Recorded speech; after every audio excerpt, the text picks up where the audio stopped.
We're good to go.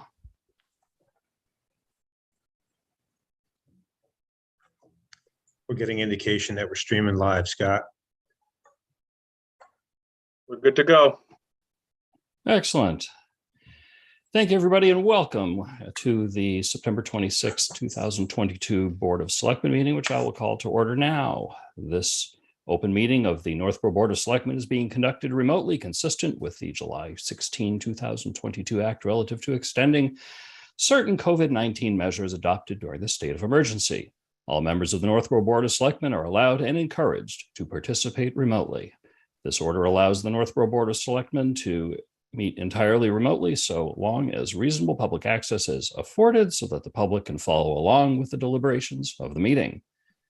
The public is encouraged to follow along using the posted agenda unless the chair notes otherwise. Members of the public who wish to view the live stream of this meeting may do so by going to Northborough Remote Meetings on YouTube via the link listed on the agenda. Ensuring public access does not ensure public participation unless such participation is required by law. This meeting will feature public comment. So I am Mitch Cohen. I failed to introduce myself at the beginning. Let's go around the room, the virtual room, and make sure everybody's microphone works well. By my screen, Scott Rogers. Present. Julianne Hirsch. Here. Kristen Wickstead. Here. Jason Perot. Here. We also have with us Town Administrator John Kader. Present. Police Chief Bill Liver. Present. DPW Director Scott Charpentier. Present. And we have Terry Underwood from Northborough Cable hiding in the background. Thank you very much, everybody. Let's get going. First item on our agenda are some meeting minutes. Would anyone like to, actually, sorry, before we go in the meeting minutes, we always allow public participation, and that's my fault for not noticing that right away. Is there any public comment from anyone in the audience who has anything to say for an item that's not on our agenda? If so, I will recognize you. We have Susie Sislika. Hi, Susie. Hello, Susie Sislika, 8 Emerson Road. I have not moved, so I haven't called in a while. I just wanted to call. I am calling about an agenda item. However, being a busy mom, I'm on bedtime duty tonight, so Sure. I'm calling in right when I know that I can. I saw that you're going to be discussing the Temporary Traffic Safety Committee, and during the COVID shutdown, many of you have heard me call in pretty much every meeting about it and about the importance. I really think with the master plan coming into play that it's important that we consider doing this. I was told that the squeaky wheel, gets heard, and I called in every time for the crosswalks by 135, and the feedback has been fantastic, even from people that are coming from other areas. But I mean, how did we come to it? Like, what sidewalks that we discussed that we need new sidewalks or to connect, or, I mean, even here in the Northgate neighborhood, we have sidewalks, but if you watch people walking by, which I do while doing the dishes all day long, they don't use the sidewalks, they go in the street. How do you prioritize who's maintaining the list? I just think it's something that's, as you all know, very near and dear to me. And I will let you know, because it's been 3 years of me calling in about this. My cousin, when I was 16, was 14, and he was killed by a driver in the middle of the afternoon, speeding down a road, and my aunt and uncle had lobbied and lobbied and lobbied for lower speed limit. I'm not just calling to spend money or make work or any of that. It's really something that's near and dear, especially as my kids want to go to the park or they want to go to Indian Meadow, and it's just tough. So I just wanted to call in about that. I have other topics, but I won't cover them tonight. So thank you. And I look forward to seeing you guys around town. Have a good night. Good. Thank you very much, Susie. Thanks for the comments.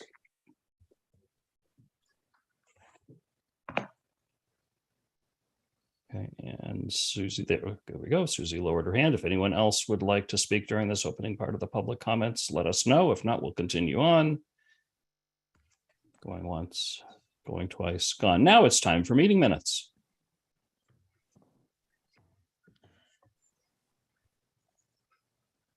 Hearing no discussion, Mr. Chair, I have a motion.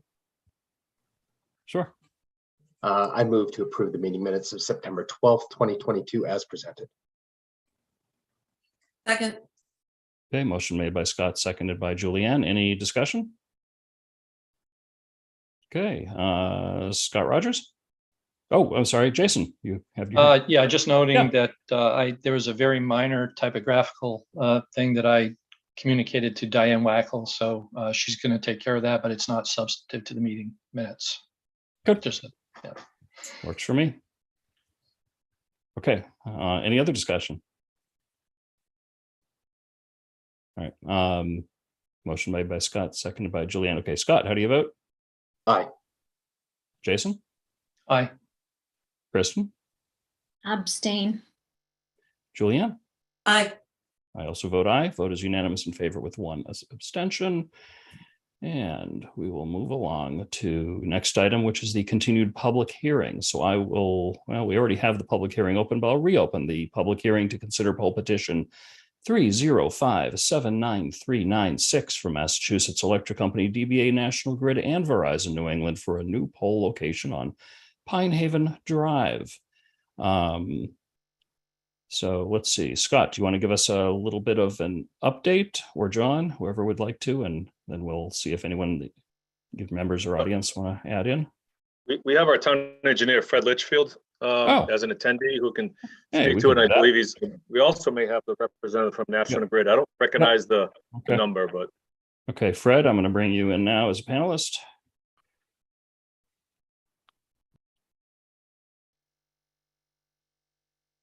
And if the representative from National Grid is the 774 number that we see here, press whatever the magic button is to raise your hand. I think was it *9, *6? I don't remember with how it works. *6, I believe. Yeah. Okay. Hey, Fred. Good evening, everyone. How are you? Everyone's well, I hope. Yes. My apologies for missing the last two meetings, and I understand this has been continued on for a couple of times, so I'm hoping that we can wrap it up tonight. I did present a memo last week to the town administrator, which I hope you all have by now. So the status, as I understand it, is that I've met again last week with the representative from National Grid and the homeowner at 48 Pine Haven. We discussed a schematic sketch of the pole and the anchor. We were in agreement that the anchor and the guy wire would be above any parked car, and the homeowner was presented with an easement that she needs to sign in order for them to go forward. My understanding is that she is working with her attorney on finalizing the language. But as far as I can tell, there's nothing else left for the town to do on her behalf or to manage the situation. So what I'm recommending through my memo and to you tonight is to approve the poll petition and allow them to go forward and work out the details of that. The pole is going to be moved, as been stated previously in the petition, about 9 feet to the north. The anchor wire has been moved slightly further back from Pine Haven. It's approximately going to be 18 feet plus or minus from the back directly behind the pole, giving ample room for a car to park under there. After that, beyond that, I will let Miss Mendelson speak for herself as the homeowner. But again, from the town's position, all systems are go. They need to work out the language in the easement. She needs to sign the easement, and whatever they can do to make her happy with that, they should. So. Great. So property owner, Miss Mendelson, if you would like to join us, you're certainly welcome to. Go ahead and there we go. Got your hand raised. I'm going to bring you in all the way.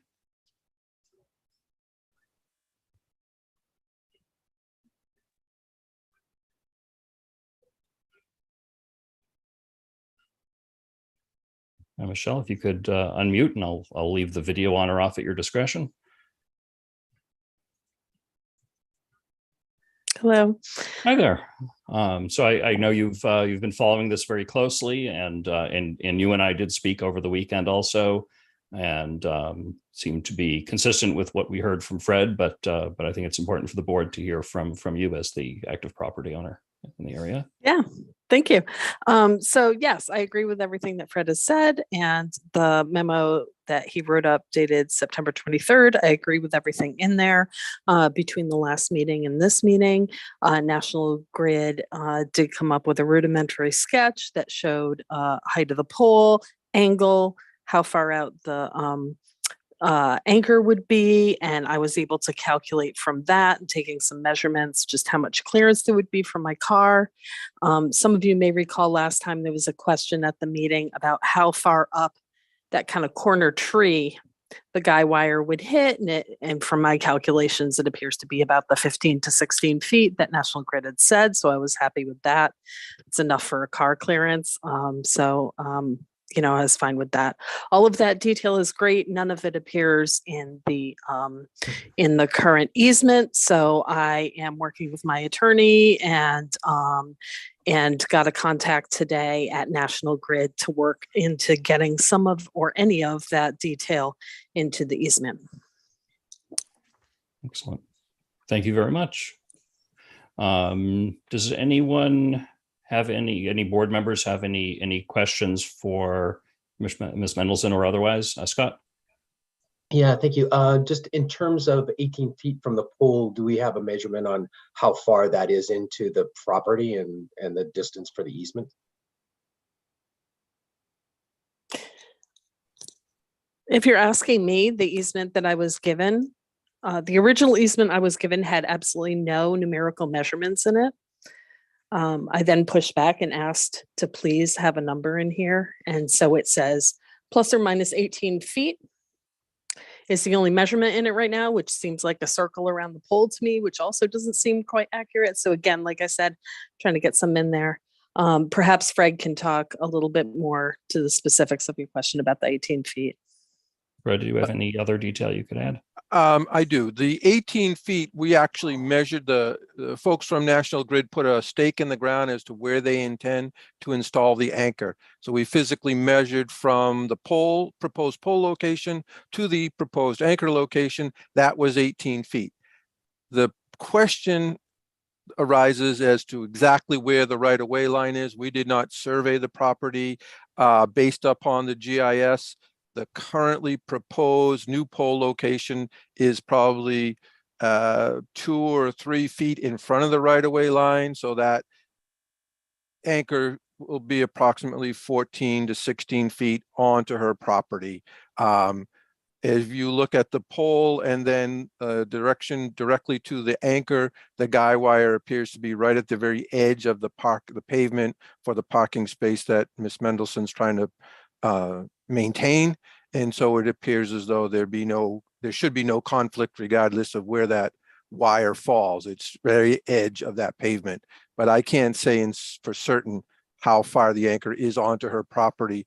I did speak to National Grid this afternoon after I spoke with Ms. Mendelson, who pointed out that plus or minus is before the 18 feet in her easement rather than after. And I believe that was a typo, and they would be willing to correct that so that it's 18 feet and plus or minus is usually a foot or two, not 18. So it should be that. I'm hoping that would be the resolution that's required for her to sign the easement, and we can all move on from here. Yeah. And is it still the understanding that the paved space is wholly in the public way or mostly in the public way? Partially. Partially. Okay. So then, I think I said it last time, homeowners that inherit structures or improvements of their property or in the public way adjoining their property just need to be clear on where their property lines are. Final question then, are there scenarios that we would be making roadway or further utility improvements that would put that parking space at risk? I can't speak to that. I don't know of any utility expansion in that area that would. Clearly, there's no sidewalk at that location. I'm sorry, Fred, one of the components of the Complete Streets program is selecting new sidewalk installations to connect gaps There is an identified gap along Pine Haven from Lincoln to the Times Square West Main Street Business District. It's not specifically identified as a priority project, but it was discussed and brought up on a couple occasions. So right now we have no plans in the works to construct a sidewalk on Pine Haven, but to be aware that it is a sidewalk gap in our network. All right, thank you on that. And thanks to the homeowner and National Grid for being flexible and coming to a resolution on this. Thanks. Very good. Anybody have any other questions? Are there any members of the public other than Ms. Mendelson that would like to speak with this, given this is a public hearing? I am seeing none. So Michelle, I'm going to, unless you have anything else you want to add, I'm going to drop you back to an attendee and we'll continue with the voting portion. Thank That's you. fine. Thank you. Okay, great.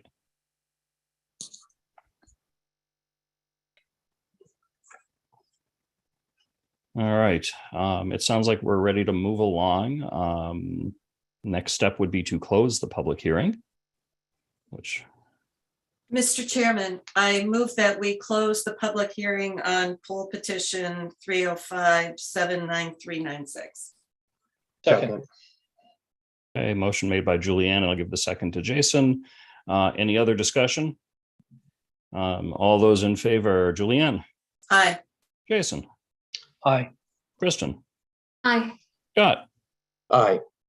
Mitch Cohen, I also vote aye. Is there a motion on dispensation of the petition itself?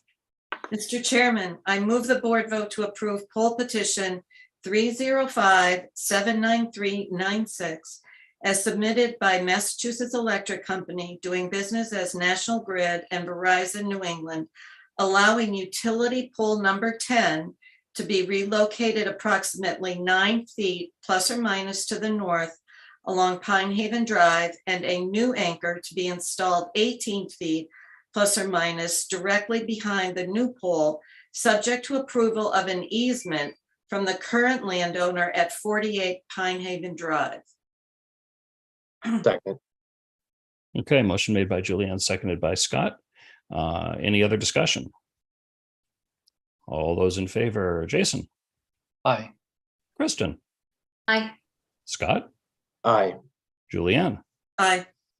I also vote aye. Vote is unanimous in favor. Thank you very, very much, everyone. I know this required a lot of work on part of town staff, fantastic advocacy on the part of the property owner, and of course, a lot of additional work by the applicant, National Grid.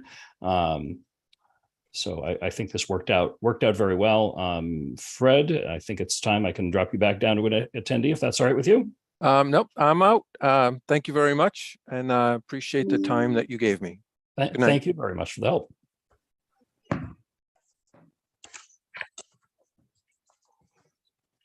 Okay, next up, we've got another hearing. I'll open the hearing for from Mormax Corporation, DBA BJ's Wholesale Club application for a change of manager to its all alcoholic package store license for premises located at 6102 Shops Way here in Northborough. John, you want to give us Sure. It's an application for a change in manager. I believe you have Malika Harris is in your in the waiting room. She is the proposed manager. And if you want to speak with her, you can promote her up. Okay, Malika, I'm bringing you in now.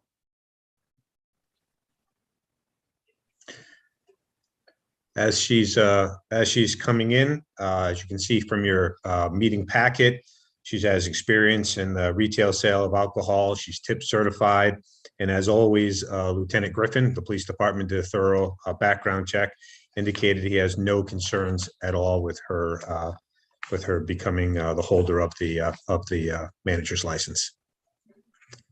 Welcome, Malika. How are you? I'm okay. How are you tonight? Hi, everyone. Very good. Thank you for joining us. Is there anything that you would like to add as part of our consideration of this application? No, just we're always excited to be serving the Northborough community and the community beyond, and we intend to do so continued safely. And I take with great serious nature, my role as the holder of the license potentially and the trainer of the team. Fantastic. Are there any questions for members of the board? No, just whether or not you have anything for me. Yes. Are there any questions from members of the board for Malika? Anything additional to add from town staff or anyone else? No, everything checks out.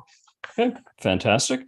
Ms. Harris, I'm going to go ahead and drop you back to attendee. Thank you very, very much for joining us. And we'll Thank you, take everyone. care of the vote now. Thank you. Thank you. Is there anyone else in the audience that wishes to speak on this, since it is a hearing? Going once, going twice. Would someone like to make a motion to close the hearing?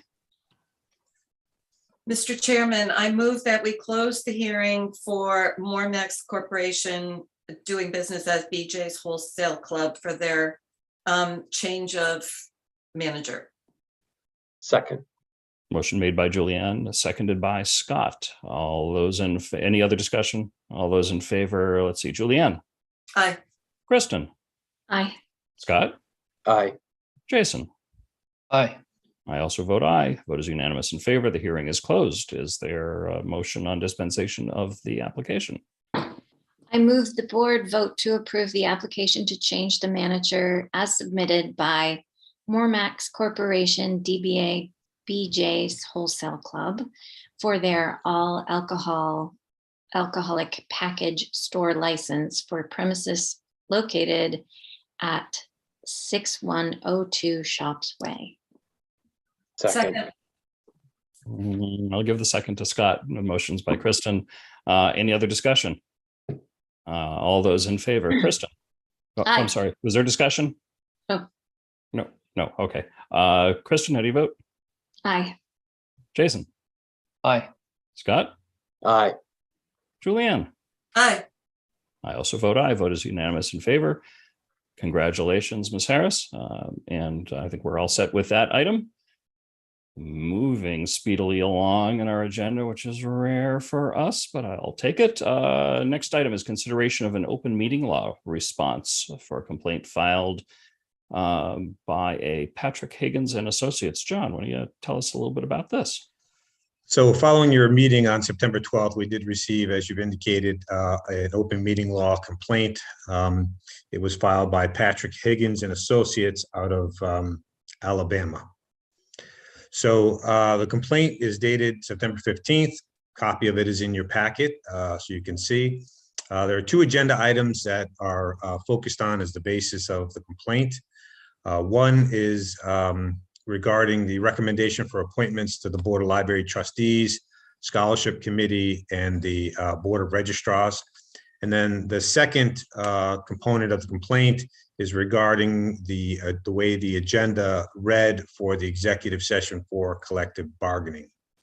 So just in terms of open meeting law complaints, in terms of procedure, you have 14 days to take up a complaint. That clearly tonight is well within the 14 days. And the rules under the Attorney General's office is that once you receive the complaint, that the board has to take it up and look at what remedial action, if any, is required. The board should issue, basically make findings whether or not they agree there was an issue here that needs to be addressed, or whether or not there was no violation.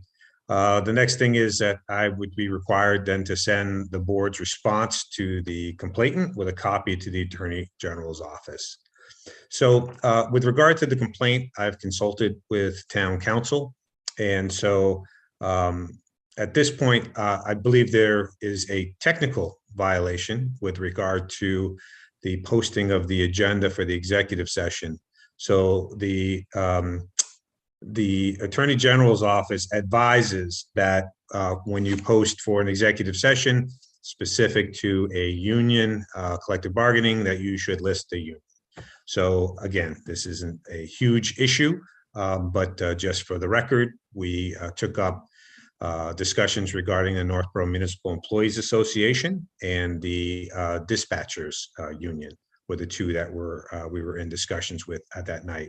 And by the way, any agreements in this case with the NEMA, the Northborough Municipal Employees Association, under the town administrator's webpage. On my page, there's a tab that has settled contracts, memorandums of agreement. So they're up if people want to see what was ultimately approved, and we'll continue to post those up as we conclude. We are in negotiations with all 5 of our unions. So we've settled now basically with 1. We did not get a settlement with dispatchers. So moving forward, the corrective action will be to add that detail into the posting. The second piece was with regard to the appointments. And so again, the Attorney General's office requires that the date, time, place of the meeting, and a listing of the topics that the chair reasonably thinks will be discussed at the meeting should be on the agenda. So in terms of the appointments, the board's interview subcommittee held its meeting on August 30th. Those minutes were included in your packet. They were posted along with the agenda. So all those names and the minutes and the rationale for the recommendations was included as part of that. And therefore, in town council's opinion, there is no open meeting law violation with regard to those appointments. So in terms of action tonight, what would be appropriate is for the board to find, or I would recommend that the board find that after reviewing of the open meeting law complaint regarding the agendas for your September 12th meeting, that there was a technical violation regarding just the agenda for the executive session, but there was no other violation. And as far as remedial action, just in the future, we'll make sure that we put the union that we're actually talking about on the agenda.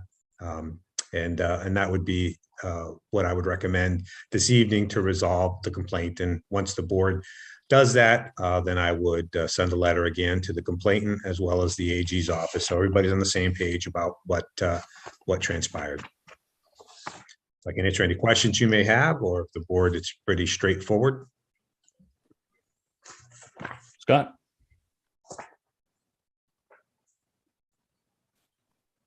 Sorry, a window popped up as I was trying to hit my mute. I guess, a technical question about this technical complaint. Does an Alabama organization have standing in Massachusetts open meeting laws? Anybody can complain. Okay. Yeah. Interesting. And, yeah. It's public to anyone. Go ahead and Scott, Jason. Yeah, I guess a couple things. One is, again, with respect to the executive session posting, are there circumstances where we would be talking about collective bargaining strategy without it necessarily being specific to any of the bargaining units? And if so, Yes. how should that be clarified in the agenda to make that distinction? Just collective bargaining strategy, the general strategy. We aren't discussing any specific union. Okay. So it's just a circumstance of identifying a specific union if we are going to be speaking about it. Right. Okay. Again, this is, as far as open meeting law complaints go, this is as benign and as you can possibly get. I think that was tacked on to really what was perceived as the main event, which was all these appointments. However, that clearly has been addressed. Yeah. Jason, you can continue. Yeah, if I could just make that point once again, the complainant seemingly doesn't understand the structure and process of this board to have a subcommittee that conducts the interviews with their own open meetings, with their own agendas, which do in fact list the candidates to be interviewed. So that's kind of done separately. And what we're acting on in our meeting is the recommendation of the interview subcommittee. So I think there's maybe a subtlety there that that bypasses the complainant's understanding. And again, all of that is included, posted with the agenda at the time of that it goes up on the webpage. So it's easily accessible and part of the public record. What I took from doing a little bit of research is this attorney seems to review a lot of, particularly Board of Selectmen, but sometimes other boards' agendas throughout the state of Massachusetts. And everybody needs a hobby. Yeah. Well, whatever the case is, he has filed a number of these with a large number of towns over the past several years. That is absolutely his right. It is education to us to make sure we do it even better than we've been doing it before. And this is an opportunity where we can improve. my take from the other item that was not a violation for us was that he looked at the agenda and said, oh, boards of selectmen, they interview people during these things, and they must have interviewed people and didn't list the names without looking at the detail or watching our meeting. I haven't spoken with him, but that's my guess. And he would have been right if we had done the interviews and not listed the names, but the interviews, as John described, were properly done by the interview subcommittee, which were all posted with the names and everything like that. And all we were doing was deciding. Kristen, your hand is up. One other point that I thought was worth mentioning was at that meeting, everyone who was interviewed was recommended. So the names were all listed at that meeting, at that Board of Selectmen meeting, because there wasn't anyone that we interviewed and didn't recommend, because wasn't that the meeting we just had the right amount of people for the one I did with Scott, right? So we did actually list everybody. There were other ones that other meetings we haven't always, and if we should do that at our BOS meeting as well as our interview committee meeting, like that's certainly a change we could make, but I'm not sure about that detail. But that's anyway, necessary. Yeah. Appreciate that clarification. Anybody have anything else? If not, I'll entertain a motion on this item. Mr. Chair, I move the board vote to find that after review of the open meeting law complaint regarding the agenda for our meeting of September 12th, 2022, there was a technical violation regarding the contents of the executive session agenda item, that there was no other violation, and that no remedial measures with respect to the actions taken at the meeting are required. And further, that the town administrator report this vote to the person who filed the complaint, Patrick Higgins. Second. Motion made by Jason, seconded by Scott. Any other discussions? Yes, I have a question about the wording of the motion. So Mr. Higgins, all he asked was that we follow open meeting law and didn't ask for any other action to be taken. And therefore, my question is, should the motion read that there was no other violation and appropriate remedial measures will be taken? Because we will learn from this and list the departments that we're discussing. I think the question about remedial action in some cases includes doing, for example, conducting an agenda item over again if it was not advertised properly, or Right. or doing something else as more substantive remedial action for the meeting that was complained about, as opposed to how we will be including a little bit of additional information on agendas going forward. Is that correct, John? Right. That is correct. Yeah.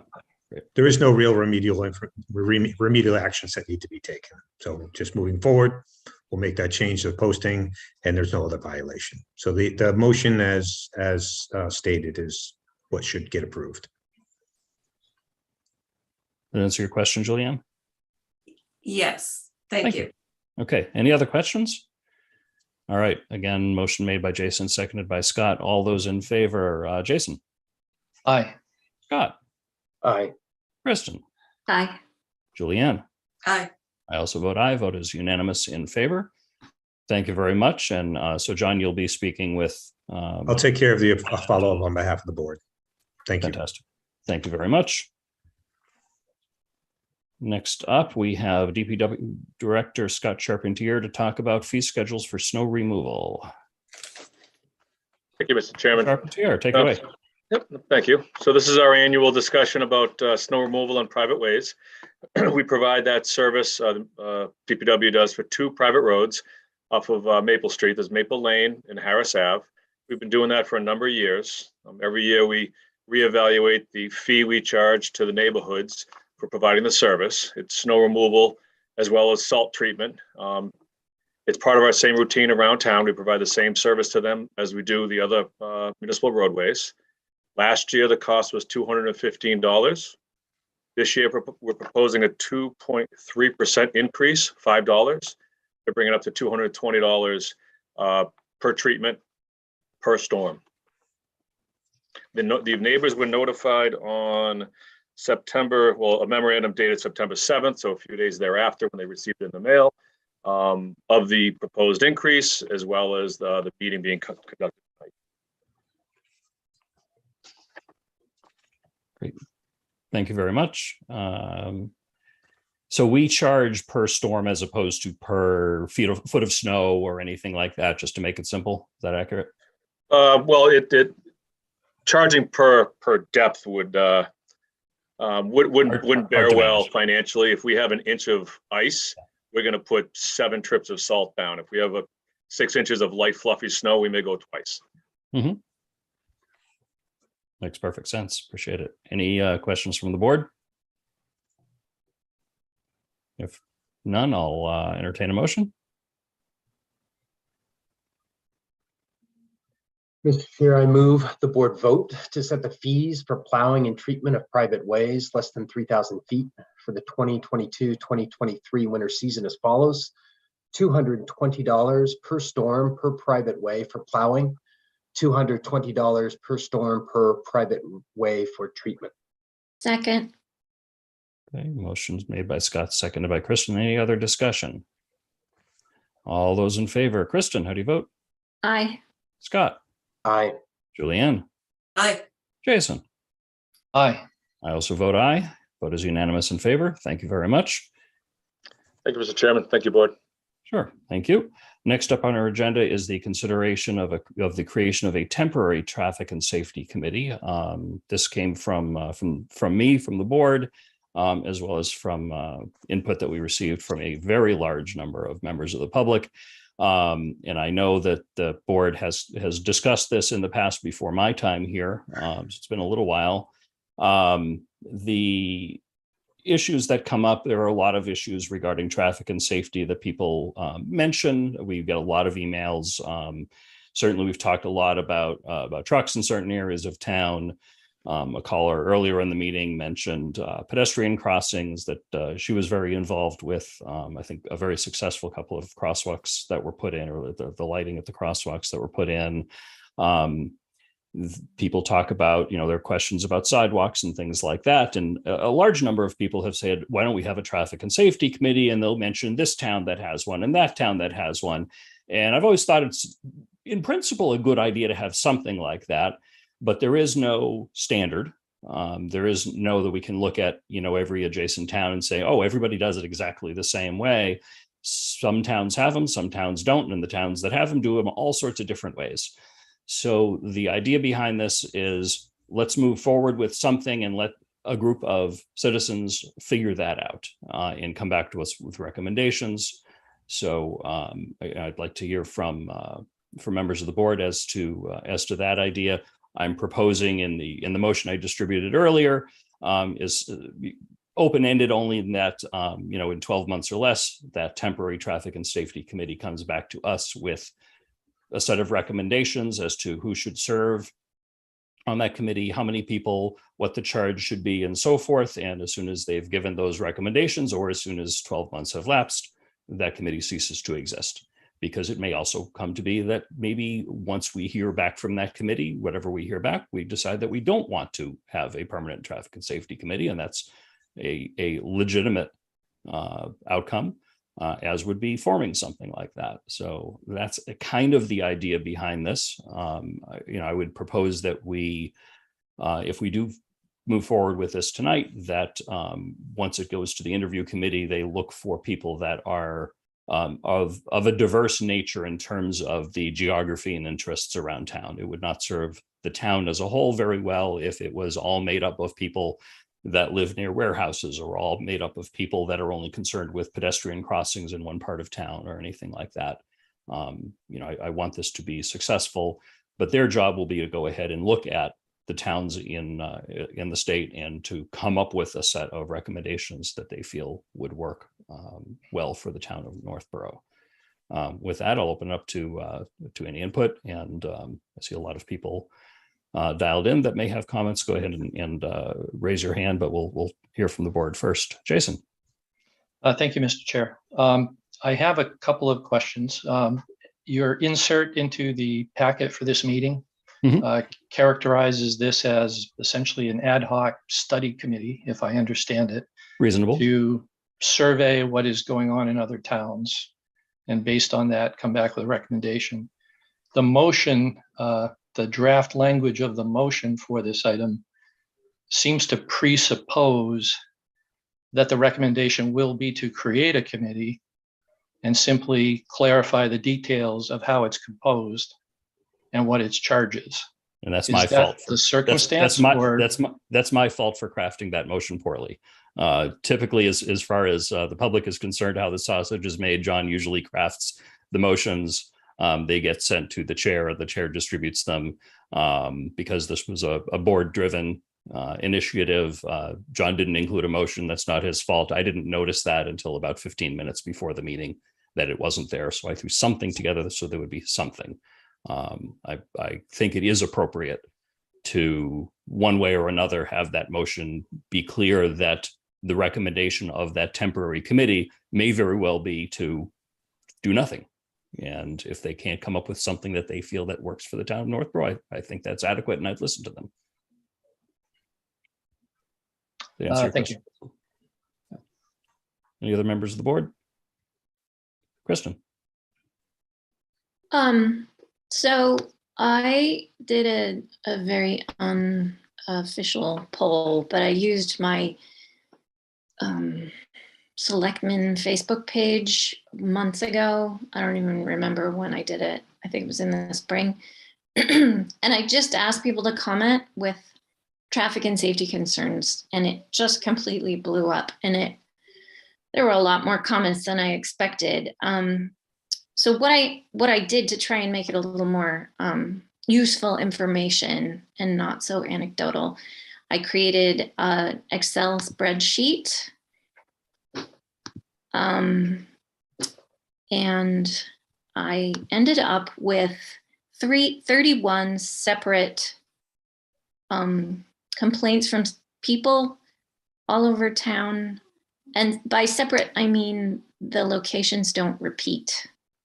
Now, there are 31, so they didn't all come in at the same time. It's possible that I missed a couple and maybe a couple do overlap, but overall, that's a lot of locations that people are just concerned about their safety or their loved one's safety or the safety of the school bus that goes by or whatever. I mean, there's a lot of different things. Some of it was pedestrian, some of it was bicycles, some of it was automobiles. But anyway, it's a lot of different locations for a relatively small town. So that's my one piece of sort of research that I did to try and see how deep the concerns about traffic and safety go in town. Yeah, one of the things that I'd be very interested in terms of what this temporary committee would recommend back to us, or what is the scope of a long-term committee. I don't remember those issues at 31 on a small Facebook page is quite a lot of feedback. I think it might be helpful to, again, if we form this committee, to forward that information to that, and as a starting point for them to think about some of the issues that they may want to recommend that we tackle. Yeah, I can definitely share the spreadsheet with, and any of you can, I'm happy to share it with the board as well. Great. Any other members of the board have questions? We'd have at least one. All right, Julianne.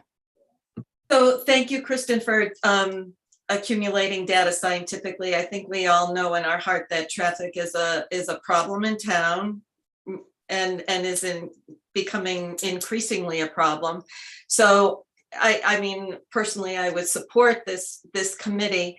My question is, how large of a committee do you think this should be? And you know, acknowledging that our staff is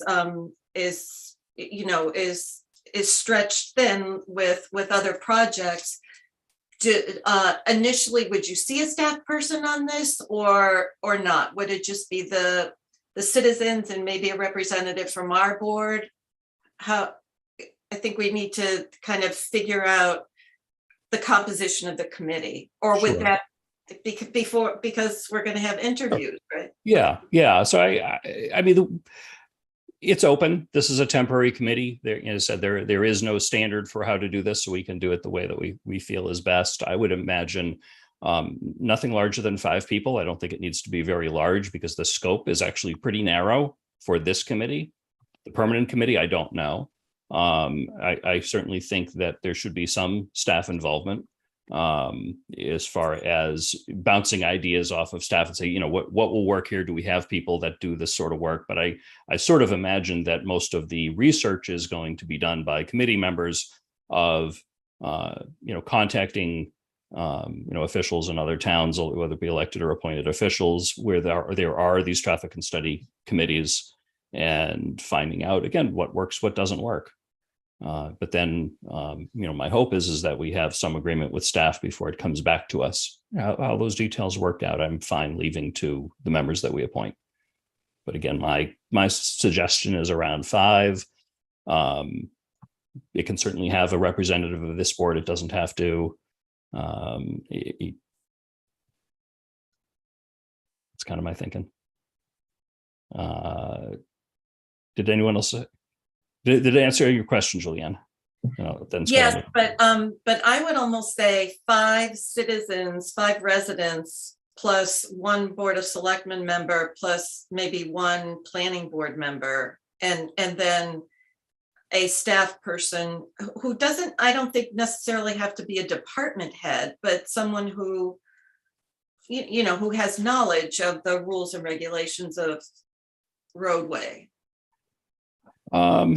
Yeah, I mean, that can work. I mean, my inclination is staff should play an important role in this process, not necessarily as an appointed voting member. And I don't think we should be in the job of deciding, what staff people should play what kind of a role. I think that's John's responsibilities for him to make that decision. But I think we could be 5 plus 1 member of the Board of Selectmen plus 1 member of the Planning Board, if that's what the board would like. I would be uncomfortable with anything larger than that. That starts to get pretty big. Scott, you had your hand up earlier. Yeah, I guess I'm going to advocate a bit for the people who have called in about traffic concerns, pushing them off to have a committee to determine if we need a committee makes no progress on resolving their reported issues. So I think this is not a good use of resources. We should use resources, if we're going to work on traffic issues, we should use resources to work on the traffic issues. A committee to determine whether we're going to form a committee just kicks the can down the road. So unless someone comes forward with an actual charge for a committee and clear responsibilities of what they're going to do, I don't have anything to vote on tonight. And the ad hoc discussion we're having now about how this temporary committee might form, it doesn't give me enough to go on to make a decision tonight on this. I'd rather solve the problems. Yeah, I agree with you. I'd rather form a permanent committee tonight, but we don't have that option in front of us because no one has ever come forward and said, this is what we think you should do. So I think it is worth considering having what I'd like this. to do then is talk a little bit about what we have put in place, right? So we have a mechanism for reporting traffic and safety violations. If folks don't know what that is, we can transmit out through town news the proper way to report traffic and safety violations. We have an established process of how people to submit questions or recommendations on traffic and safety improvements. If people don't know that, we should publish that in town news and reiterate the best way to submit those elements. Now, the process that we have set up allows public safety and public works staff to review the request or review the violation and make the appropriate response back to town. The benefit of our process is those responses are made available to the entire town through the town website. So rather than forming additional committees, I'd like folks that see a violation, know how to report a violation, folks that make an observation and have a question, know how to submit that, folks that want to talk strategy and long-term planning, do those with the appropriate committees and departments. I think we have mechanisms to collect that public input properly. We just have a education that we need to do out to residents on the best way to report those issues to the existing personnel that have the jurisdiction and authority to do something about them. Thank you, Scott. Kristen, do you have your hand up? Yeah, I wanted to suggest that the Northborough Police Department are available to this ad hoc committee to answer questions, because I think it was Julianne who said, or maybe it was you, Mitch, that there are certain town staff who know the ins and outs of traffic and safety rules in town, and I'm pretty sure the police are the ones who know the most about the kinds of things that I was considering anyway. And just to Scott's point, we've been talking about traffic and safety since I started paying attention to Board of Selectmen meetings, and people are still super, super frustrated. So whatever we have in place obviously isn't working. And I think this is one step in the right direction to having people have a venue where they can voice complaints that are heard and recorded and hopefully addressed. Thank you, Kristen. All right, I see a couple of hands up in the attendees portion, so I'm going to. I think it's worthwhile with this to hear from the public. Janine C., I'm going to allow you to talk now. You could identify yourself; would be great. Hello, can you hear me? We do. Thank you. Good. So, just for our meeting minutes, if you could identify yourself, please. Sorry, Janine Callahan, 6 Darrowbrook Lane. So I personally think that Traffic and Safety Committee would be worthwhile for our town. I feel, mentioning what Scott had said about the website that's up, I was taking a peek at that the other day, and the last time that was utilized by anybody in town was back in, I think, March of last year. So no one's really using it. I think it was kind of difficult to use. I've used it a few times myself. It's not user friendly, I don't think. It doesn't allow for a dialogue with the specific departments that you're trying to work with that has to do with your concern, whether it's sidewalk or pedestrian traffic or whatever. I think people like to have a voice and a dialogue going back and forth. And if there's a committee that is willing to listen and hear their concerns, I think that's well worth it. I think people sometimes feel nervous coming forward and complaining about something. And you don't want people to be frustrated in town by things that are most likely fixable. And if it's just a simple committee that is put together to help, I don't see the detriment to that. I am in full support of helping the entire town with concerns that they have when it comes to traffic and safety. Thank you very much. Thank you. Okay, next up we have Chris DeCitas, I believe is how you pronounce your name. Apologize if I've butchered that. If you could identify yourself for our meeting minutes. How you doing? Chris DeCitas, 15 Allen Street. Nobody ever gets it right on the first try, so don't worry about it. Thank you. But I think I would be in favor of a traffic and safety committee as well. I actually have some friends on the Sherburne Traffic and Safety Committee, and just kind of getting some ideas from, what they do there. And they're a very small town as well. They'll take accident data, complaint data and whatnot, and kind of see those hotspots of where in town, there's going to be issues, or there is existing issues that people are complaining about.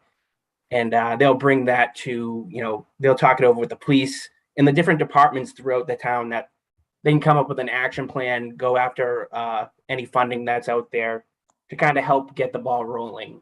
on projects that could be done to improve the town in the transportation. I think with the upcoming downtown revitalization study and as well as the complete streets stuff coming out, I think it's a good chance to kind of use that to kind of, focus on certain areas and make it a safer area to walk around, downtown and all the surrounding areas. Appreciate the comments. Thank you. Thanks. Next, we have Jack Wickstead. Jack, welcome. Hi, Jack Wickstead from 2 Sturtbrook Lane. Appreciate the board raising this. The board has spent a tremendous amount of time. I know because I hear about it.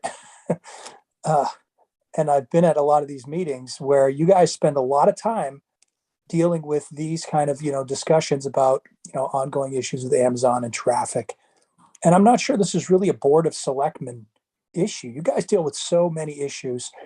It would be nice to have a traffic and safety committee to download that off of your plate. I mean, you have enough things to worry about rather than listen to me carp again about, the problems I have with Amazon. So, I think it could help the Board of Selectmen to have a traffic and safety committee to defer some of these issues to. I'm not sure that many of these issues that we have really raised to the level of needing to take up Board of Selectmen time. I think people join local government when they have an issue that's important to them. And I think for some of the people who live, over off 135, Chris on Elm Street, us over here in District 3, I think this is an opportunity for people to join a committee that they feel passionate about, and that may get them involved in local government. And I would say, as far as the issue goes of having a committee to start a committee, Scott's point's very well taken. I do think that having a, time where you've got some interested people looking at Sherborne or looking at Westboro, or looking at whatever town it is that, that seems to fit us and figure out what best practices might be, would also give the Board of Selectmen an opportunity to try and get rid of some of the committees that are no longer necessary or active. Rather than having one more committee, this may be an opportunity to streamline some of the committees in town and give the Board of Selectmen a same window of opportunity. If it's a 3-month process for this, ad hoc committee to come forward, maybe that's 3 months where the Board of Selectmen can say, hey, let's get rid of some of these committees that are no longer functional, that we don't really need anymore, and focus on the ones that we think we do. That's just, that's a way of, of keeping our, our house cleaned up. Thank you very much. Thank you, Jack.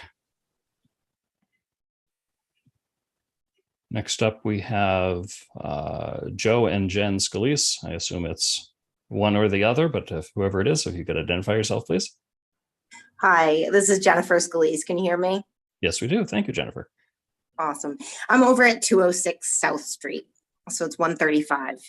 And I feel pretty strongly that we do need this committee. I'm not involved in any of the Amazon issues, but South Street has its own issues, as well as the Northgate community down here that I'm next to. And I've heard, to Kristen's point, where she took a lot of input from the entire town. There's a lot of different issues that go on. And I have certainly have been educated, to speak to Scott's point, about all of the different places that I can put that information in. And what I've found is, when putting that information in, I'm not getting a lot back. And I hear that from other residents in town as well, is that we're bringing up points and we get, yes, we will address this, but in all actuality, with 31 potential problems, and that's just from one place, that's not the entire town. I really think that this town needs a place where the people of this town can come forward and talk about this and look for the solutions. And if there are no solutions, at least there is work done behind what's happening. And it's a committee of people. So it's not just under one person's watch. I think having that ability to look at issues and to get a little bit more information about them makes a lot more sense than just to dump it all on one web page and hope that some of these things will get attention, because in all actuality, a lot of these things are not getting attention and they're really dangerous. Thank you. Thank you very much, Jennifer. Next hand up, Rachel Armstrong. Rachel, I'm bringing you in. Hi, Rachel. Hi, it's Rachel Armstrong, 10 Hemlock Drive. I wanted to reiterate what everyone else has said in support of a traffic and safety committee. I have used the current system. It's been a while, as Janine said, but it is sort of like a black box. It's a void, and it's not a dialogue, and it's not an open forum. So my question, and Scott Charpentier and Chief Liver have always been very responsive, but it's a one-to-one conversation. It's not for the public to see, the response. So I think a traffic safety committee would be a central sort of fielding house where all of us can see the concerns in town and then see how the town prioritizes those concerns. I think we have accident data that's concrete, but we don't really have a place to see near misses or concerns that are going on that need to be proactively addressed. So I think a public forum where that can be discussed and decided upon is well worth it. Thank you. Thank you, Rachel.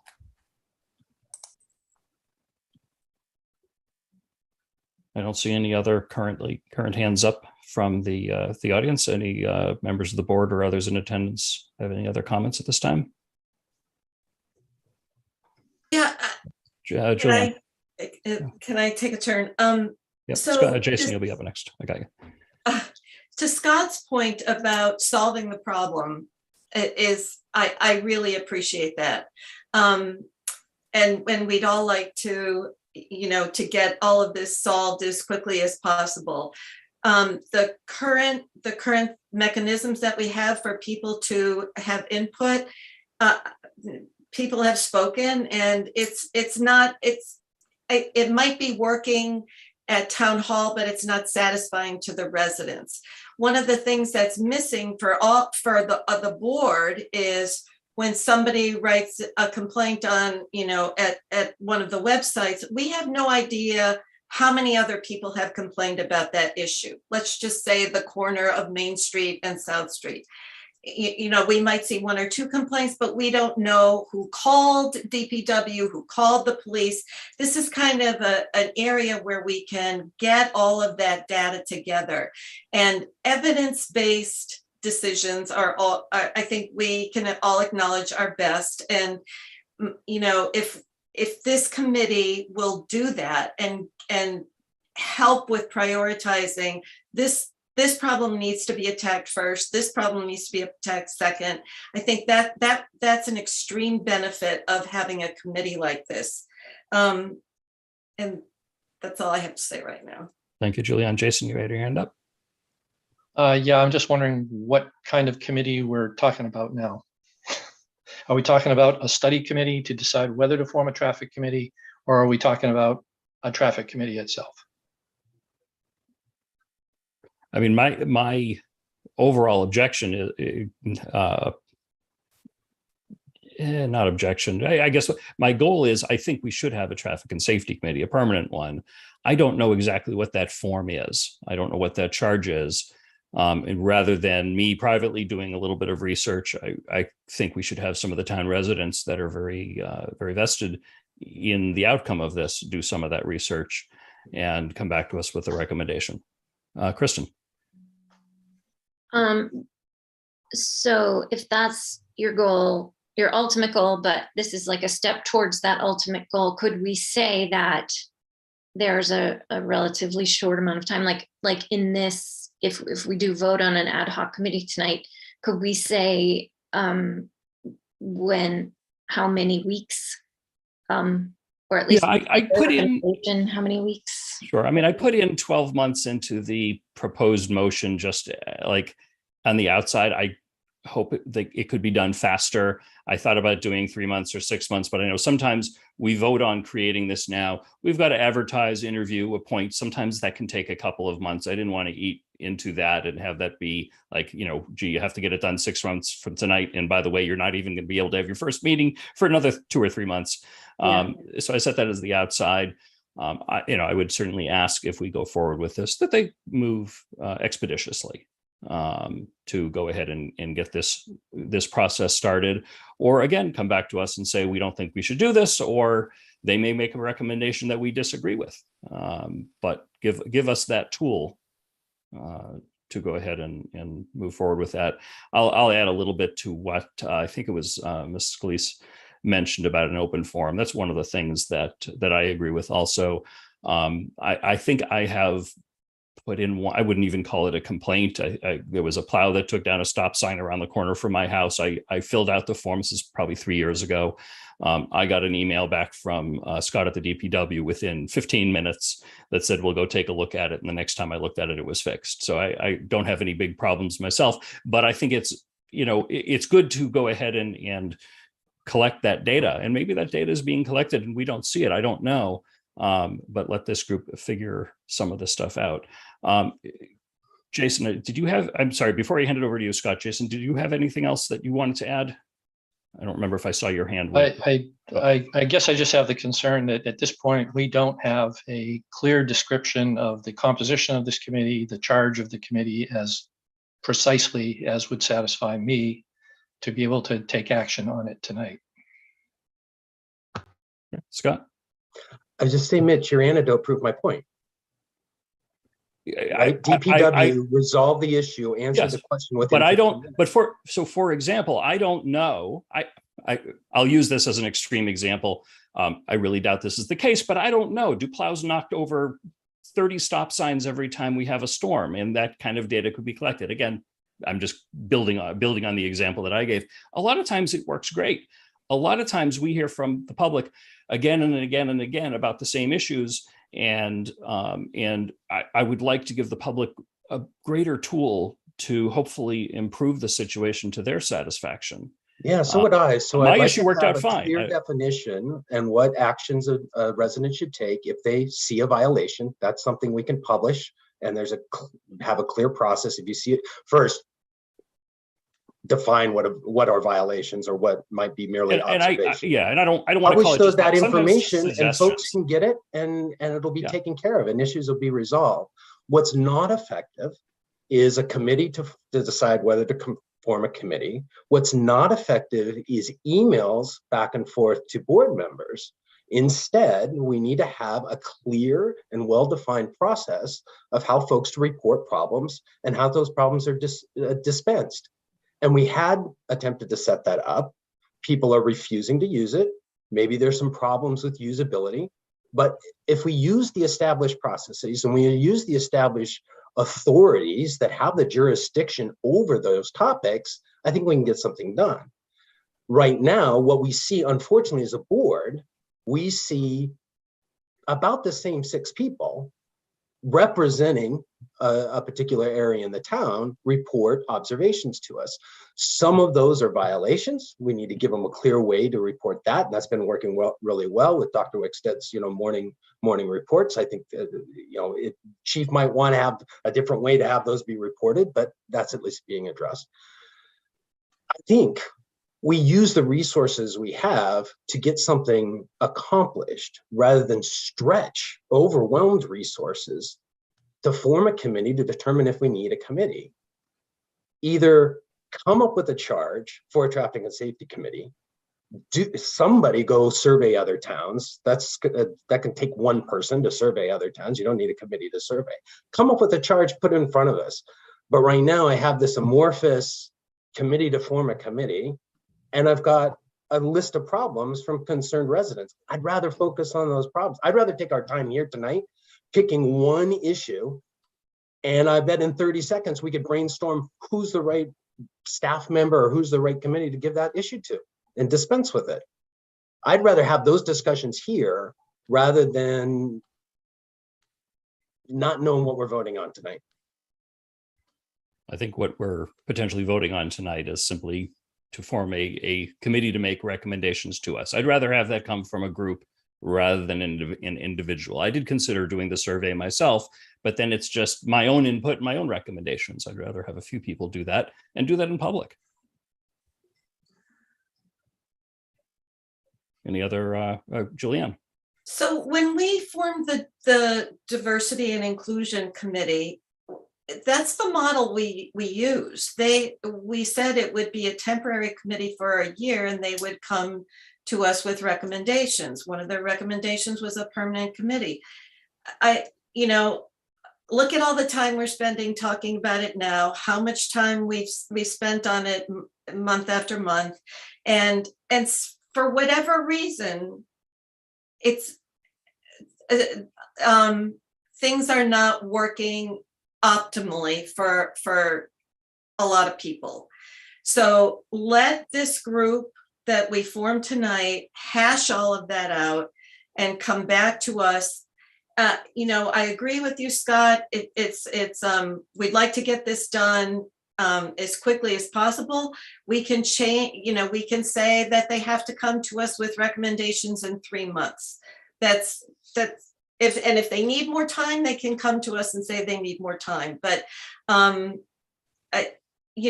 think the important thing is that we do this in the right steps so that whatever we do is as optimally working as possible.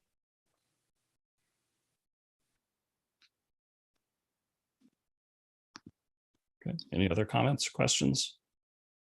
Either from Kristen. Just one quick thing. If I was just looking at your motion, and maybe could we change in no more than 12 months time to a smaller number? No more than 6 months time? Yeah.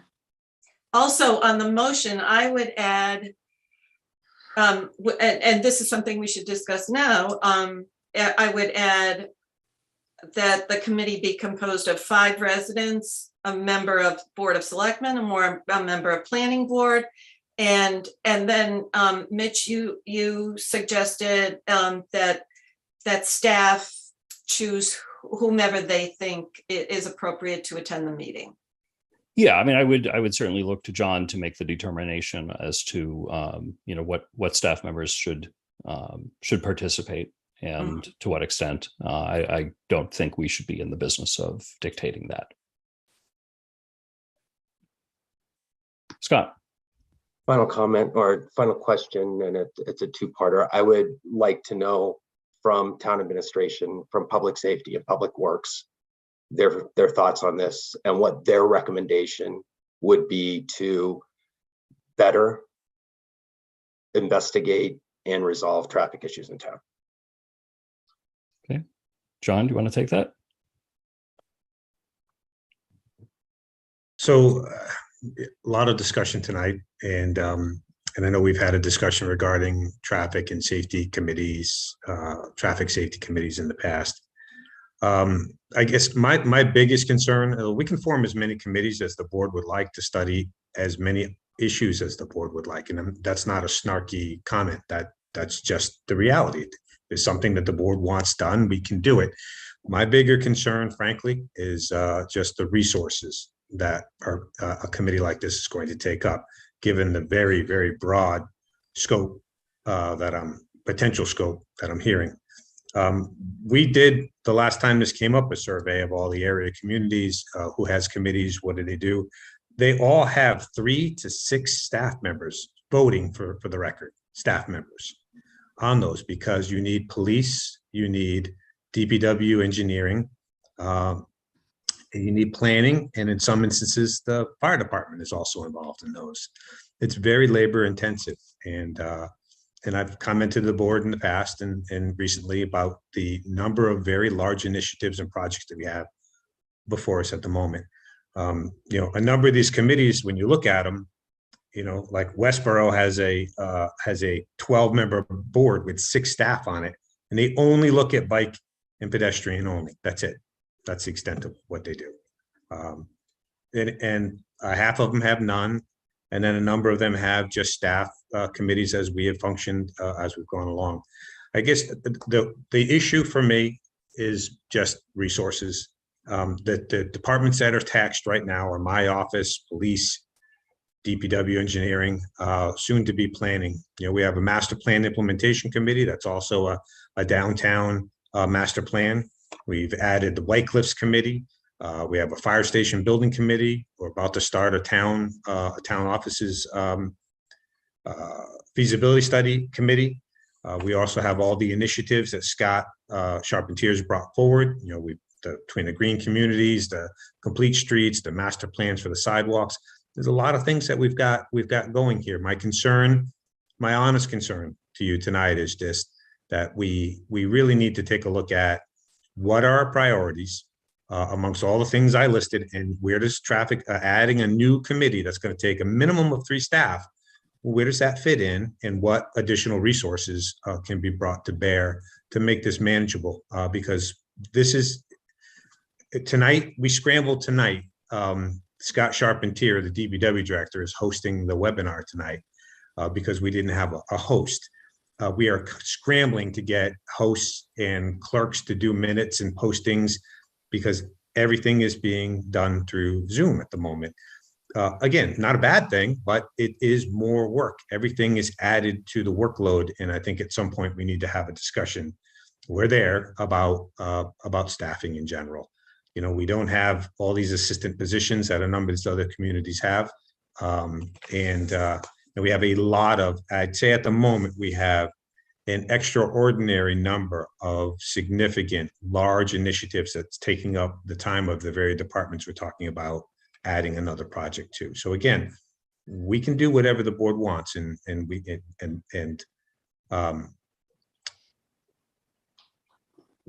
my concern is that I have staff in the departments that are going to get impacted are overloaded at the moment. And we need to have, as part of the conversation, how are we going to bring resources to bear? If this is the top priority of the board, and, you know, again, that's for you to decide, then we'll implement it, but we need to have some acknowledgement about the other priorities, how they all fit in, where they slot in, and what the staff can reasonably get done. This is not a small committee or a small endeavor. This is going to be a very significant investment in time of staff resources. There's no question about it. And that's okay if this is your priority, but we just need to make sure that we have the resources. That's my concern, is adding more to a staff that's already stretched very, very thin at the moment. That's my primary issue. Thank you, John. I will say that, you know, we are deciding whether this is a priority for the board. You know, that's our vote, that's how we decide that. And I'm reading into what you're saying, John, that your concern about staffing levels are for a permanent committee, not necessarily for a temporary committee. And I would add that certainly, you know, what I would expect back from the temporary committee for recommendation would include the level of staff required. And then we should have that discussion as to whether we have that available to us. Yeah, it's a minimum of 3 staff across the board. I'm telling you that right now. That's not even at question, not even at issue. Minimum of 3 staff, because you have to have police, you have to have engineering, DPW, you need planning at the table. And sometimes you may need the administrator's office for budgeting and finance purposes. With regard to if this is the priority of the board, again, we started a conversation a couple of meetings back about what the goals and priorities of the board were. I don't think we had an opportunity to finish that conversation. And, you know, where does this fit in? And whatever the priorities of the board are, that's what we're going to implement. We just want to make sure that we're clear in the context of other things. What do you want me to prioritize with the staff? Because we are running very thin on those staffing resources. We just are. Northborough has always been a very lean organization. You know, I know we point all the time to Westboro, and Westboro just did a comprehensive staffing study. For starters, they have 68 more FTEs than we do right out of the gate, and they're asking for more. 68 more full-time equivalents to only a couple thousand population larger than us. Their tax bill reflects that as well. So we need to balance all of these things of staffing, tax impact, priorities of the board.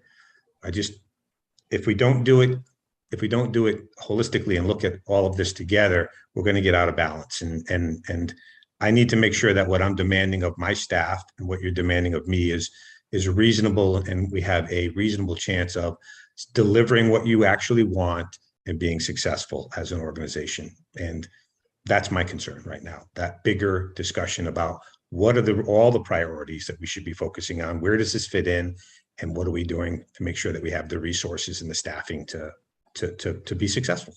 We want to be successful. We want to give the board what they want. We want to give the public what they want, but we always have to balance all that with what's the tax impact ultimately going to be for all of this. Thank you, John. Okay, any other questions? Okay, in which case I will entertain a motion if someone would like to make one. Mr. Chairman, and I am going to add something to the motion. And here it is. I move the board create a temporary traffic and safety committee. The committee's charge shall be to return with recommendations to form a permanent traffic and safety committee, including membership and proposed charge, in no more than six months' time. This temporary traffic and safety committee shall be disbanded upon conclusion or 6 months' time unless extended by the board. The composition of the committee will be 5 residents, 1 member of the Board of Selectmen, 1 member of the Planning Board, and staff as the town administrator deems important. My only suggestion to that motion is to remove the staff component from that.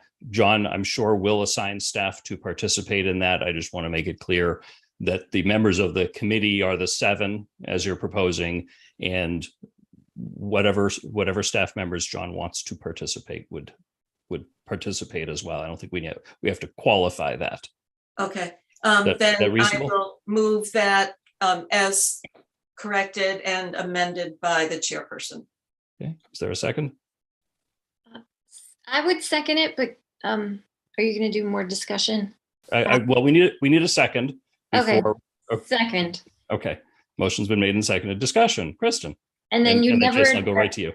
You never addressed Jason's issue where the wording really sounds like we're forming a committee that will not have an option to not form a committee, his first point. We could insert the word whether to or something like that. Yeah, whether to return with recommendations to form something like we're talking about how the sausage is made. Yeah. It's a detail, but I think it's a relevant detail. That's reasonable. Jason. I think it's important to get the phrasing right so we don't mislead people into understanding what we're voting on or potentially what gets approved here. Okay, Julianne, since you made the motion, do you, I assume you have something written in front of you to read from, could you massage it in such a way that includes consider or something along those lines? Okay. I move the board create a temporary traffic and safety committee. The committee's charge shall be to return with recommendations to whether or not form a permanent traffic and safety committee, including membership and proposed charge in no more than 6 months' time. This temporary traffic and safety committee shall be disbanded upon conclusion or 6 months' time unless extended by the board. The composition of the temporary traffic safety committee will be 5 residents plus a member of the Board of Selectmen plus a member of the Planning Board. Okay, I'll take that as an amended motion. Is there a second to that amendment? Second. Okay, motion or the amendment has been made and seconded. Sorry to screw up the meeting minutes, but such it is. Any discussion, whether it be on the amendment or on the motion? Jason. I just share the concern that the additional workload that's being placed upon staff members fails to take into account the priority of this effort compared to all the other initiatives that are going on in town at this time. Can I speak to that? I think that that's a really important point, Jason. And hopefully that will be one of the topics that is discussed. How to best and most efficiently address this problem. So, I agree with you, and maybe, if we find that the residents want desperately to have an assistant planning person or assistant DPW person, then that's up to town meeting. But all of it has to be on the table. And I do appreciate this, the work on the stat. But that is something that can be brought up at the committee. Okay. Any other comments or questions? Scott? Just a clarification on an assumption, then the members of the committee would be interviewed by the Board of Selectmen Interview Committee and then appointed by Board of Selectmen or Select Board. Accurate. Correct. Gotcha. Thank you. Sure. Okay. Anything else? All right. So we have, unfortunately, an amendment to vote upon first, and then we've got to unwrap that and vote on the amended motion. So on the amendment, which was the second thing that Julianne read, which I think includes the concerns that have been expressed. All those in favor, how do you vote, Julianne? Aye. Kristen? Aye. Jason? Abstain. Scott? I vote aye on the amendment. Okay. Very good. I also vote aye. The amendment passes unanimously with one abstention. So now we have the amended motion to vote upon, which has been, we don't need another motion on that. So all those in favor, Kristen? Sorry, I was just taking notes and I totally missed what We are are we voting on now? We are voting now on the amended motion. So we've approved the amendment to the original motion. So now we are voting on the second thing that Julianne read to actually have it enacted. Okay. Aye. Okay, Julianne? Aye. Jason? No. Scott? No. I vote aye. Vote passes 3-2. Such as it is. Thank you very much, everybody. So we'll get started on advertising for that and set up the interview committee meetings for that. Next, we have reports. Let's see, Kristen.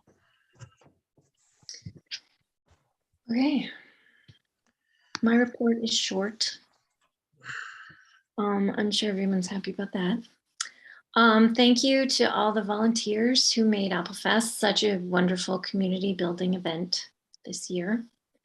And thank you to the weather for cooperating.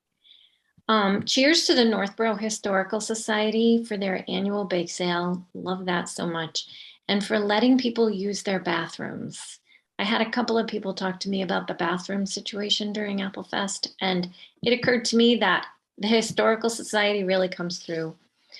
It may not seem like a big deal, but it really is. So thank you to them so much.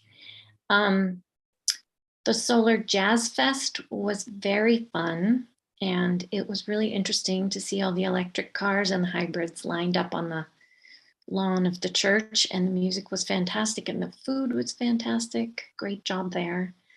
So in keeping with the festival's environmental theme, the Jazz Fest's theme, a quote from Rachel Carson: "Those who dwell among the beauties and mysteries of the earth are never alone or weary of life." That's all I have. Thanks. Thank you, Kristen. Jason, any reports?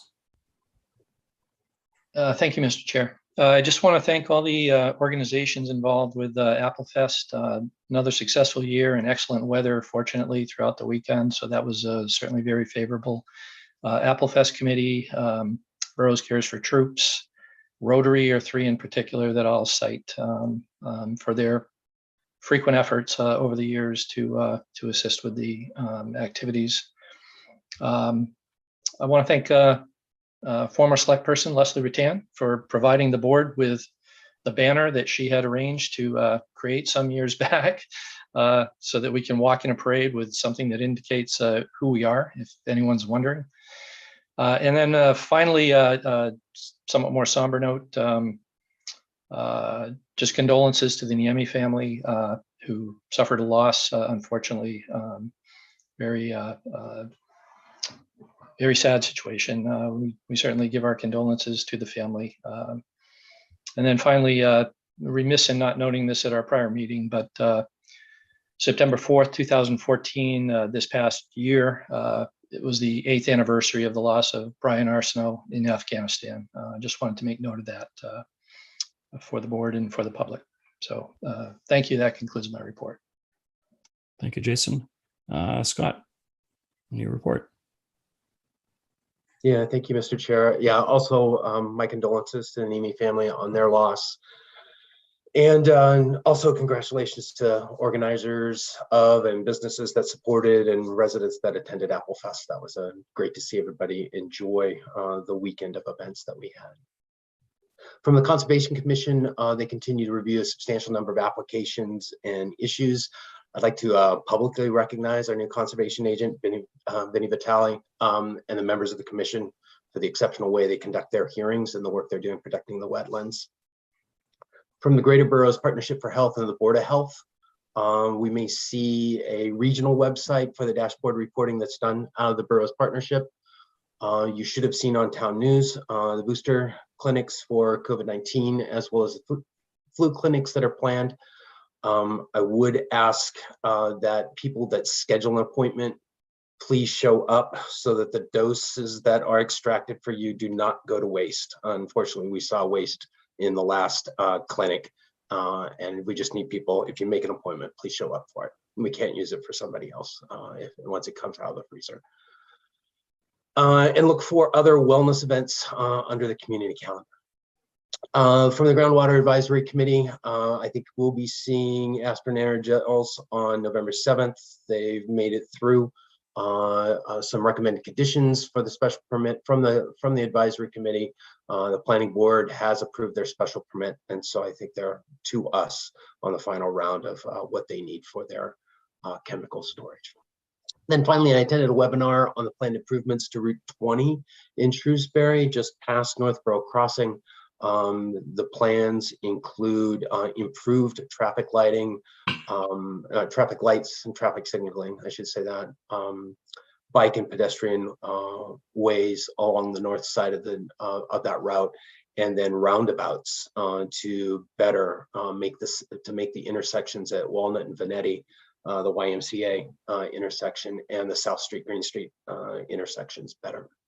So that will, we'll see discussions about over the years. Construction wouldn't start until 2026 or something like that, but we should see safety improvements on those intersections of Route 20. There's quite substantial accidents happening as people are trying to turn left, either leaving Route 20 onto those intersections or from the intersections on Route 20. So Shrewsbury and Mass DOT are doing some good work there.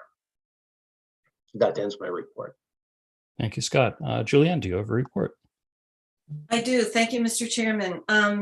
So first off, I'm on the Master Plan Implementation Committee, and I'd like to make everyone aware of the fact that there is a survey online that I encourage everyone to please take and complete. The deadline is November 15th, and this is all about downtown revitalization. The more people fill it out, the more information we get, the better decisions we'll make. So please, if you can, fill out that survey. White Cliffs Committee is moving along. There will be a request for proposal or RFP out very soon to hopefully find a partner to assist us with the preservation of the building.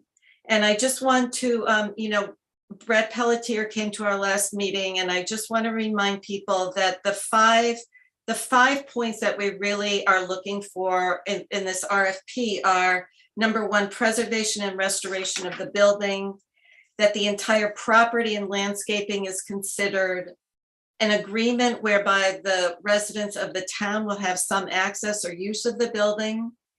Number four, to help relieve our financial burden, the town's financial burden on the town. and that the use and the plan are consistent with the master plan. So these are, of course, ideal criteria, and it depends on cost and everything else. But this is, you know, the goals that we're really working towards. And then I hope everyone is watching the mural being painted downtown. Many thanks to the donor who generously gave the money for that. But huge thanks to the Northborough Cultural Council, who are always coming up with great ideas, and they are just passionate about public art and bringing art and culture to us. But specifically, I have to mention Craig and Suzanne Cox, because Craig prepared the wall, he put up boards, he put up the paint so that the muralist could come in and do her work. And it's so fun to see it getting done quickly, and also to watch her work. And I'd like to also have a shout out to Meg Kilcoyne, who has secured $50,000 for the town to go towards a culvert repair. And we're always grateful for our state legislators to look out for Northborough. And many thanks, and other comments have been made that I won't repeat about Applefest. But I do have one question, and I don't know if this is the appropriate time. I noticed that there was a press release about the position of ZBA alternate, and since Kristen and I are on the interview subcommittee, I was wondering if people who had already applied and been interviewed, can they just be contacted to see if they're still interested without going through the whole interview process again? One candidate in particular did it twice already. So when do you want to talk about that? Is this appropriate, or? I don't know if the board feels otherwise. My personal opinion is delegate that decision to the interview committee to decide whether that's appropriate. Okay. But if anyone feels differently, now's the time to voice that. We can do that. But yeah, I would just make sure that you would recognize that you'd confirm with that person that they want to have basically their prior interview count, and include some mention of that in your meeting minutes. Will do. Okay. Thank you. Is everyone okay with that? I don't see anybody saying no. So yeah, that's fine. Good. And that concludes your report, Julianne. Yes, thank you. Okay, thank you. I will mention what everyone else has said, that Applefest was fantastic.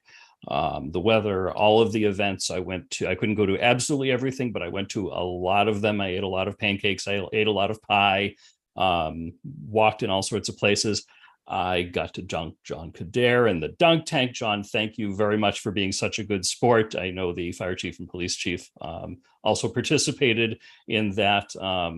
But I only threw 3 balls, and somehow I'm not a good pitcher, but somehow the third one hit the target. And that was I think a lot of fun. I think Mitch was practicing at home prior weekend is what I think. If you saw the first ball that went straight into the dirt. I wasn't worried after the first one. Yeah, I surprised myself by the end. I think your wife had just as much fun as anybody else. My wife had more fun than anybody. I was trying to keep it on the down low. She sent the videos and the pictures to every member of both of our families. So I've been hearing about it ever since. So they did appreciate the fact that I did wear a full suit and tie in the dunk. Yes. The dunk booth. So yep. Had that going for me. Yep. Great. Thank you, John. I also want to make mention again of the mural that's being painted adjacent to the town common. I was walking around town on Friday and bumped into the artist, Sophie Tuttle, while she was out observing. I didn't even realize she was the artist at first, because she was looking from the common towards the mural. And I was just saying, well, that it was great. And then I saw her walk over and pick up a paintbrush and realized who it was. So I get to talk to her a little bit more. And it's just a delight having that done. So thank you so much to the Cultural Council and the person who funded the project and everything else.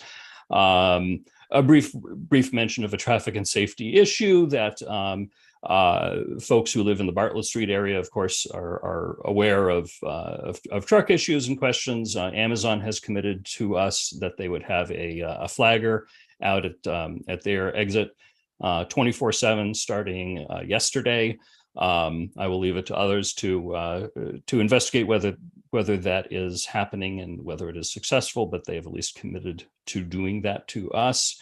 I also want to express condolences to the Nyami family. I did attend the calling hours yesterday, and I expressed on behalf of the entire board condolences to the family.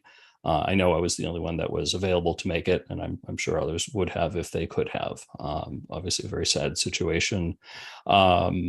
We continue to get complaints about SA Farm, and John, I think, is doing all the right things of trying to get all the right people involved to get DEP to more formally investigate and hopefully figure out what's going on. I've now gone up there twice to, and can confirm the odors that people report in the places and strength that they report them. It's not pretty. They're allowed to do some things, not allowed to do others. What's happening on site, we don't know, but hopefully DEP can find out.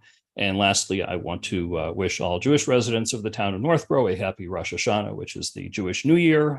The year now is 5,783. And if anyone would like to celebrate, just cut up a few slices of apple, dip them in honey for a sweet New Year. Thank you very much. John, did you have any reports? Nothing else to add. Thank you. Thank you.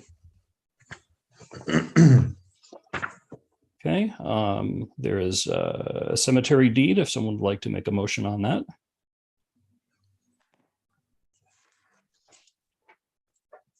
I move the board vote to execute cemetery deed 1156.